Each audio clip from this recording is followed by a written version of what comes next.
एकनाथ शिंदेंचे शिवसेनेचा दसरा मेळावा हा मुंबईतील नेस्को एक्झिबिशन सेंटर गोरेगाव या ठिकाणी होणार आहे। या मेळाव्याची वेळ सायंकाळी 6 वाजताची असल्याचं सांगण्यात येत आहे। यंदाचा दसरा शेतकऱ्यांच्या बांधावर स्थळ बदललंय, परंपरा नाही अशी पोस्ट एकनाथ शिंदे यांनी दसरा मेळाव्याच्या ठिकाणाबद्दल माहिती देताना केली आहे। या मेळाव्यातून राज्याचे उपमुख्यमंत्री एकनाथ शिंदे आणि शिवसेनेचे इतर नेते काय घोषणा करतात याकडे देखील सर्वांचंच लक्ष लागलंय।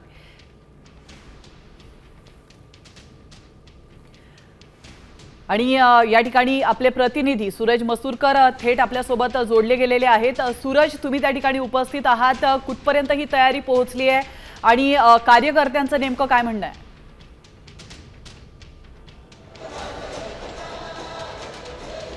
निश्चित आपण सध्या गोरेगावच्या नेस्को सेंटरमध्ये उभे आहोत, ज्या ठिकाणी शिवसेनेचा दसरा मेळावा जो आहे तो पार पडणार आहे। आणि या ठिकाणी सर्व जे शिवसैनिक आहेत या ठिकाणी दाखल व्हायला सुरुवात झालेली आहे।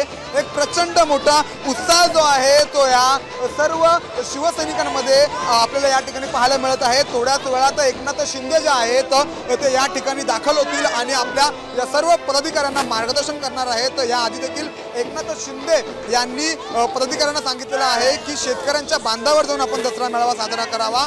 आणि आता हे सर्व जे शिवसैनिक आहेत या ठिकाणी दाखल झालेले आहेत। एक संपूर्ण उत्साहाचं वातावरण त्या प्रत्येकाच्या चेहऱ्यावरती पाहायला मिळते। आपण त्यांच्यासोबत चर्चा करणार आहोत। ताई, काय सांगाल, आज एकनाथ शिंदे या ठिकाणी मार्गदर्शन करणार आहेत, काय नेमके विचार तुम्ही ऐकायला आलेलात?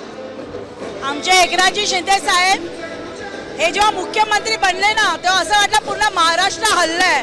पूर्ण महाराष्ट्राची जेवढी रखडलेली कामं होती ती साहेबांच्या आशीर्वादाने पुढे ढकलली आणि आमच्यासारख्या जास्त करून बहिणींचा त्यांनी विचार केला। नाहीतर या आधी महाराष्ट्राचे एवढे मुख्यमंत्री झाले पण कोणी महिलांना एवढं वर्चस्व दिलं नाही जेवढं साहेबांनी दिलं।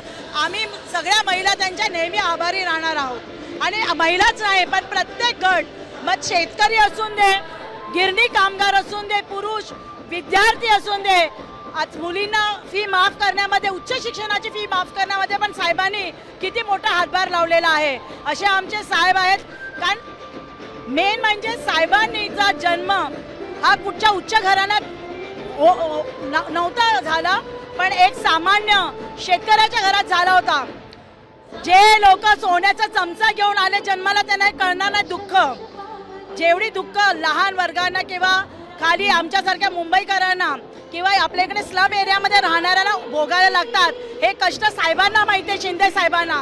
नक्कीच सूरज, तुम्ही त्या ठिकाणी असेच राहा, तुमच्याकडनं अधिक माहिती त्या ठिकाणावरची घ्यायची आहे।